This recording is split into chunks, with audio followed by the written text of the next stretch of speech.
છે। બોટાદ જિલ્લામાં ધોધમાર વરસાદથી નદી નાળા છલકાયા। ભારે વરસાદને લઈને રાણપુરના નાગનેશ ગામની સુખભાદર નદીમાં ઘોડાપૂર છે।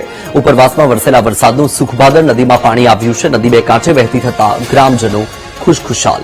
દ્રશ્ય તમારી ટીવી સ્ક્રીન પર વરસાદી વાતાવરણ અને તેની વચ્ચે જ બોટાદ જિલ્લામાં પણ ધોધમાર વરસાદ વરસ્યો।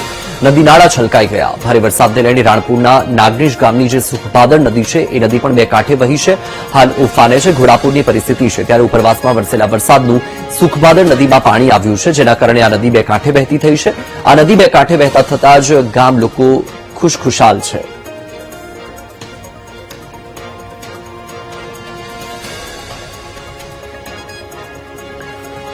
તો આ એક્સક્લુઝિવ દ્રશ્યો વીટીવી ન્યૂઝ આપને બતાવી રહ્યું છે કે જ્યાં વરસાદ બાદ બોટાદમાં નદી નાળા છલકાઈ ગયા છે।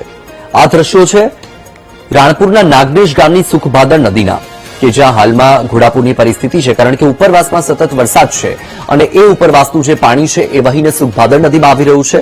તેના કારણે હાલ નદીનું જળસ્તર વધી રહ્યું છે અને નદી બે કાંઠે થઈ છે। જો કે આ સુખભાદર નદી બે કાંઠે થતા જ રાણપુરના લોકોમાં ખુશીનો માહોલ છે।